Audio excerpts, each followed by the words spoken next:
Hello and welcome to the course. In this introduction video, I'm going to go over what this course covers and why it was created. The specific problem that this course addresses is how to develop a custom service worker in a React application made with Create React App without having to eject. While Create React App currently comes with the built-in progressive web app template and service worker implementation, developers who want to create their own custom service worker are typically required to eject from Create React App in order to do this. While this may be acceptable and fine for some people, others might not want to lose some of the baked-in management and zero configuration benefits that are provided by Create React App.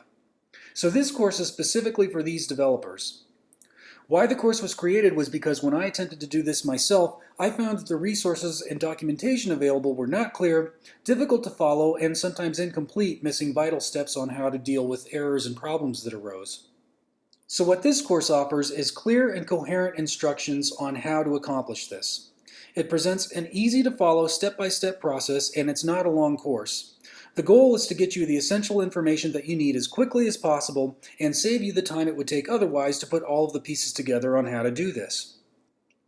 Just to make sure that this is the right course for you, let's go over what this course does and does not cover.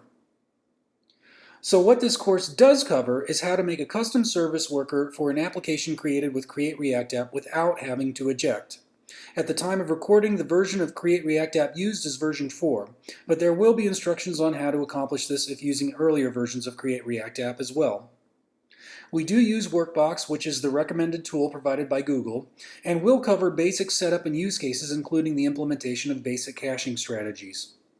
The course also covers how to update and test custom service worker changes in the browser during development without having to make a production bundle after each change.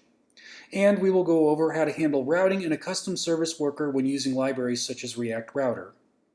Some bonus material, which is not necessarily related to creating a custom service worker without ejecting, will be included, such as how to generate app icons easily and a basic implementation of making the app installable to the home screen.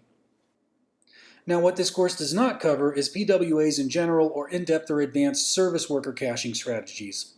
It's specifically for people who need to know how to make a custom service worker without ejecting from Create React App. If you're looking for a course on progressive web apps in general, then this is not necessarily the course for you, and I would recommend exploring other courses on Udemy or the web. This course also does not cover how to build a React app from scratch or React concepts in general. It also does not include directions on how to create a custom service worker by ejecting from Create React App or advanced use cases of Workbox.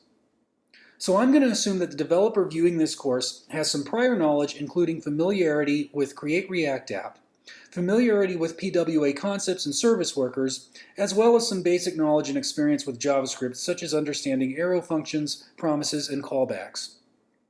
So with all of that out of the way, I hope you find this course useful and it saves you some time and frustration.